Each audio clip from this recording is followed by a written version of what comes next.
안녕하세요. 모여라 서학겜입니다. 여러분, 혹시 평범하다 못해 거의 잊혀져 가던 의료기기 회사가 하루아침에 암호화폐 업계의 큰 손으로 변신한 이야기 들어보셨나요? 오늘은 2025년 월스트리트를 그야말로 발칵 뒤집어 놓은 사건이죠. 바로 헬리오스 메디컬의 정말 충격적인 변신, 그 이야기의 처음부터 끝까지 한번 속 시원하게 파헤쳐 보겠습니다. 자, 오늘 이야기 바로 이 숫자에서 시작해야 할 것 같아요. 270%. 이게 뭐냐면요, 헬리우스 메디컬이라는 회사의 주가가 딱 하루 만에 뛰어오른 수치입니다. 아니, 거의 시장에서 잊혀져 가던 그런 작은 의료기기 회사였는데 도대체 무슨 일이 있었길래 주가가 이렇게 폭등했을까요? 바로 이 숫자가 오늘 우리가 파헤쳐볼 미스터리의 가장 중요한 첫 번째 단서라고 할 수 있겠습니다. 주가가 폭등하는 것과 거의 동시에 X, 그러니까 예전 트위터죠. 여기서 헬리오스한테 별명이 하나 딱 붙습니다. 바로 솔라나의 마이크로 스트래티지라는 별명이에요. 여러분, 마이크로 스트래티지 아시죠? 비트코인을 그냥 어마어마하게 사들여서 아예 회사 가치를 비트코인에 연동시켜버린 바로 그 회사. 시장은 지금 헬리오스가 솔라나를 가지고 똑같은 전략을 쓸 거라고 기대하는 겁니다. 이 한 문장에 이번 사건의 모든 기대감이 다 담겨 있다고 보시면 돼요. 이 별명 꼭 기억해 두세요. 아니, 근데 이렇게 갑자기 튀어나온 회사가 대체 뭐 하는 곳이었을까요? 이 엄청난 변화를 제대로 이해하려면 시간을 아주 잠깐만 뒤로 돌려서 이 회사의 본 모습부터 알아봐야 합니다. 도대체 헬리우스 메디컬은 어떤 기업이었을까요? 그러니까 이 암호화폐 이야기에 나오기 훨씬 전에 헬리우스는요, 아주 작은, 정말 작은 신경기술 전문 기업이었습니다. 주로 하는 일은 뇌졸중이나 다발성 경화증 같은 병 때문에 생기는 균형감각 문제나 보행장애, 이런 신경학적인 문제들을 치료하는 기술을 개발하는 곳이었죠. 나스닥에 상장은 되어 있었지만 직원 수도 20명 남짓? 그냥 그런 소규모 회사였다고 생각하시면 됩니다. 이 회사가 가진 핵심 제품이 사실 되게 흥미로워요. 폰스라는 이름의 장치인데 이걸 입에 무는 휴대용 기기거든요. 원리가 뭐냐면 혀에다가 아주 미세한 전기 자극을 줘서 뇌의 신경 가소성을 자극하는 거예요. 이 신경 가소성이라는 게 뭐냐면 뇌가 스스로를 치료하고 회복하는 능력이거든요. 이걸 촉진시키는 거죠. 심지어 다발성 경화증 치료용으로는 미국 FDA 승인까지 받은 기술력 있는 제품이었습니다. 딱 보시면 아시겠지만 사업 모델 전체가 첨단 의료 기술에 기반하고 있었지 솔라나니 암호화폐니 하는 것과는 정말 1도 관련이 없던 회사였습니다. 그런데 말이죠, 이 회사의 현실은 정말 암울했습니다. 재무 상태를 한번 보세요. 이게 2024년 2분기 기준인데 매출은 고작 100만 달러 정도인데 1년에 까먹는 돈이, 그러니까 손실이 1000만 달러가 넘어요. 10배를 넘게 손해보고 있는 거죠. 근데 더 심각한 건 뭐냐면 회사에 남은 현금이 500만 달러도 안 됐다는 거예요. 이 속도면 몇 달 못 버티는 거죠. 주가는 말할 것도 없고요. 고점 대비 90%가 빠졌으니까요.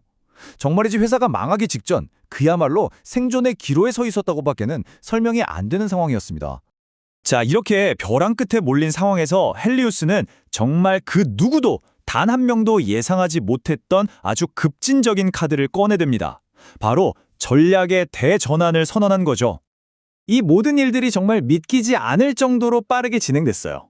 먼저 2025년 5월에 주주총회를 열어서 앞으로 주식을 더 많이 발행할 수 있도록 회사 정관을 바꿔놓습니다. 일종의 밑밥을 깔아둔 거죠. 그리고 마침내 9월 15일 우리 회사 이제부터 솔라나를 사서 모으는 자산관리회사로 바뀝니다 하고 폭탄 선언을 한 겁니다. 근데 여기서 진짜 재밌는 포인트가 뭐냐면 바로 그날 기존 사업인 폰스 기기의 뇌졸중 치료 임상 결과가 아주 긍정적이라는 발표도 같이 했다는 거예요. 기존 사업도 잘 되고 있다는 희망을 살짝 보여주면서 이 새로운 사업에 대한 충격을 좀 완화하려는 아주 영리한 전략이었다고 볼 수 있죠.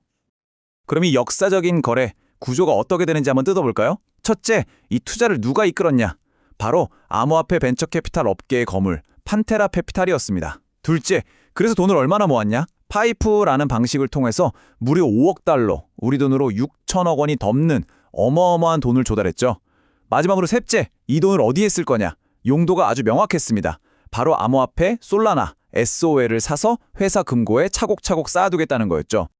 아, 여기서 파이프라고 부르는 게 나오는데 이게 좀 생소하실 수도 있겠네요. 잠깐만 설명하고 넘어가자면요.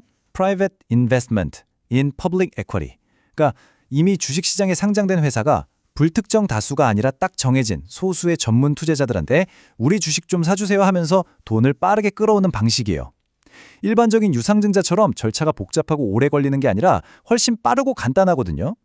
그러니까 헬리오스처럼 당장 현금이 말라서 죽기 직전인 회사한테는 이거야말로 진짜 게임 체인저, 구세주나 다름없는 방법이었던 거죠. 자, 이렇게 파격적인 행보가 알려지자마자 시장의 평가는 정말 극과 극으로 나뉘었습니다. 과연 이게 회사를 살릴 절묘한 기회일까요? 아니면 모든 걸 건 위험천만한 도박일까요? 양쪽의 주장을 한번 들어보시죠. 먼저 긍정적으로 보는 쪽, 이른바 불 케이스입니다. 일단 당장 회사가 망할 뻔했던 현금 문제를 한 방에 해결했다 이거죠. 그리고 판테라 캐피탈이라는 업계 최고 전문가가 우리 편이 됐다는 든든함도 있고요. 이제 헬리오스 주식은 솔라나에 간접 투자하는 상품, 즉 프록시가 된 셈이라 솔라나 가격만 오르면 회사 가치도 같이 뛸 거라는 기대감이 있습니다. 반면에 부정적으로 보는 쪽 베어 케이스의 걱정도 아주 날카롭습니다. 회사의 운명이 이제는 자기들 통제 바뀐 변동성 큰 암호화폐 시장에 완전히 맡겨졌다는 거. 그리고 기존 주주들은요, 엄청난 지분이석, 즉 내 주식 가치가 떨어지는 걸 감수해야만 합니다. 또 의료기술하던 회사가 갑자기 웬 암호화폐냐, 집중력이 분산될 거라는 우려와 함께 이거 그냥 주가 띄워서 팔아먹으려는 전형적인 펌프 앤 덤프 아니냐는 의심도 나오고 있습니다. 하지만 이 거래에는 반드시 대가가 따르죠. 기존에 헬리오스를 믿고 투자했던 주주들이 감수해야 했던 가장 큰 위험 부담, 바로 주주가치 희석입니다. 이 그래프를 보시면 바로 이해가 되실 텐데요. 이번 파이프 거래로 정말 어마어마한 양의 새 주식이 발행됐습니다. 당연히 기존 주주들이 갖고 있던 주식 한 주의 가치는 필연적으로 떨어질 수밖에 없었죠. 어떻게 보면 회사를 살리기 위해 외부에서 피를 수혈받는 대가를 기존 주주들이 치르게 된 셈입니다. 그렇다면 이 모든 변화가 헬리오스의 미래를 어디로 이끌고 갈까요? 이제 이 회사는 정말 완전히 다른 두 갈래의 갈림길 앞에 서게 됐습니다. 자, 가장 이상적인 시나리오, 긍정적인 미래부터 한번 상상해 볼까요? 본업인 폰스 기기가 뇌졸중 치료제로 FDA 추가 승인을 딱 받아서 의료 부문 매출이 빵 터지는 겁니다. 동시에 암호화폐 시장에 불장이 와서 회사 금고에 쌓아둔 솔라나의 가치가 하늘 높은 줄 모르고 치솟는 거죠. 이 두 가지가 동시에 터진다면 일부에서는 주가가 $20 선까지도 갈 수 있다고 봅니다. 하지만 반대로 최악의 시나리오도 있겠죠. FDA 승인은 배속 미뤄지거나 아예 거절당하고 설상가상으로 크립토 윈터, 즉 암호화폐 빙하기가 찾아와서 솔라나 가격이 폭락하는 겁니다. 이렇게 되면 본업과 부업에서 이중으로 타격을 입고 회사는 다시 파산 위기에 직면할 수도 있습니다. 결국 우리는 이 가장 근본적인 질문 앞에 서게 됩니다. 헬리오스의 이번 선택, 과연 회사를 살리기 위한 혁신적인 기업 회생 전략일까요? 아니면 모든 것을 내던진 위험천만한 마지막 도박일까요? 앞으로 시장이 내릴 이 질문에 대한 답이 헬리오스라는 회사의 운명을 결정하게 될 겁니다. 오늘 전해드린 헬리오스의 파격적인 이야기가 흥미로우셨고 또 투자에 대한 새로운 시각을 얻는 데 도움이 되셨다면 앞으로 나올 분석들도 놓치지 않도록 꼭 구독과 좋아요 부탁드립니다. 도움이 되셨다면 구독 부탁드립니다.